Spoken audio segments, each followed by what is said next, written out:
The life and death of the Minotaur.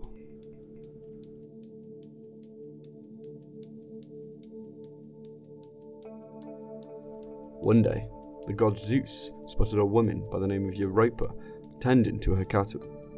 He was taken by her beauty, and, being that this was Zeus, decided that he wanted to have her.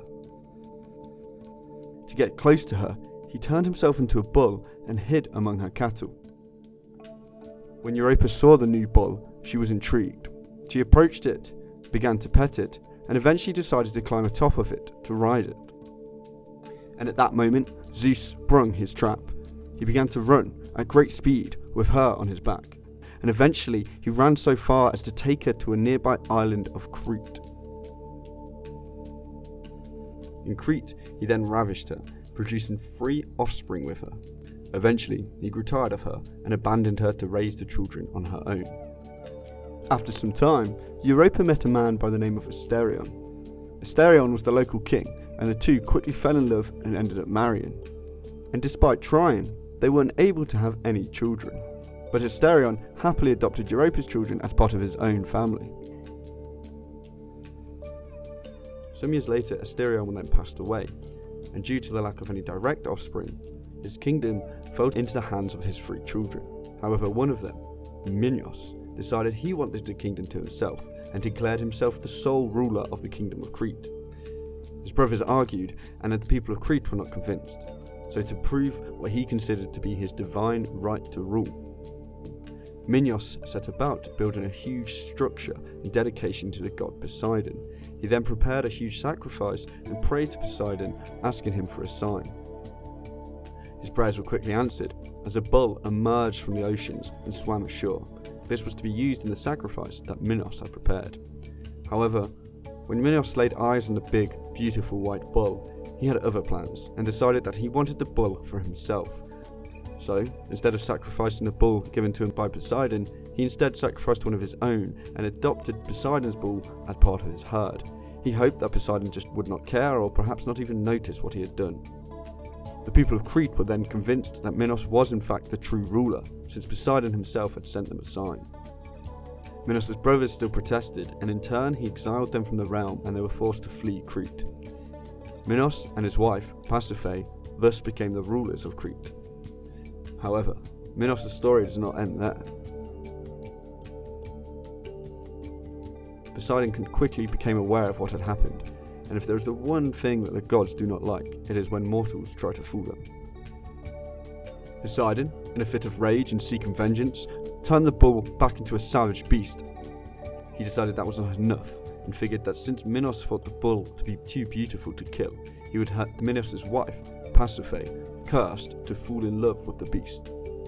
Her love and desire for the animal continued to grow stronger each day.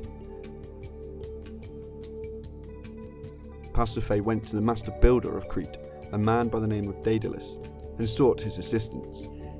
She asked him to construct a wooden cow that she would be able to climb inside of and use to seduce the bull. Daedalus did what was instructed, and they wheeled the cow out onto the nearby field in which the bull was grazing.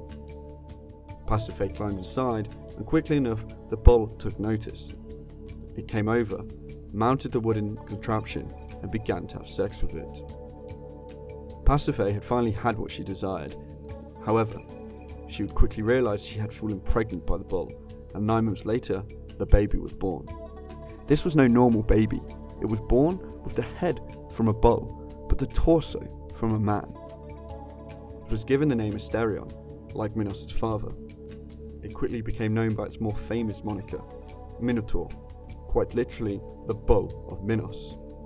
King Minos did not know what to do with the infant, so he went to the oracles of Delphi. They advised him he was to build a grand structure in which to contain the beast.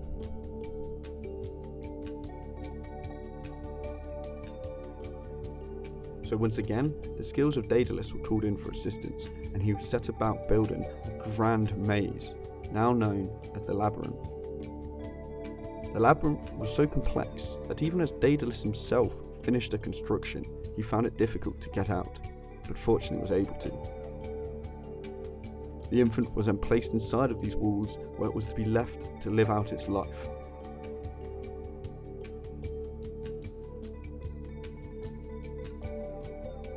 Around this same time, King Minos' son, Adrigus, left Crete to compete in the Panathenaic Games. These games were held in Athens and can be thought of as similar to the Olympic Games. Now Adrigus was a fierce competitor and a great athlete, so he went on to win in almost all the games in which he participated. This angered the local competitors, and out of spite, they had him assassinated. When news reached Minos of what had happened to his son, he was furious. He gathered his men and they set sail for Athens, declaring war as vengeance for what had happened to his son. Crete was the far superior side, and they were clearly going to win the war. King Minos just saw an opportunity. He offered peace to the Athenians, but part of the peace deal meant that they had to send sacrifices to Crete to be sent into the Labyrinth and fed to the Minotaur. The Athenians were obviously not happy about this, but there was little they could do in protest, so they were forced to accept. The sacrifices were to be chosen at random, meaning no family or individual person was truly safe from this curse. So every 7 years, 7 men and 7 women were sent on a ship to be fed to the Minotaur. On the third cycle of this, whilst the names of who had been chosen by random as their sacrifice was being read out, the Prince of Athens, a hero by the name of Theseus, stepped forth and volunteered himself in place of one of the male sacrifices. He did not do this because he was crazy and sought death. Instead, he vowed that he would go to Crete and kill the Minotaur, thus freeing the Athenians from this horrible plague. His father protested, but he insisted, and thus he set sail for Crete with the other 13 sacrifices.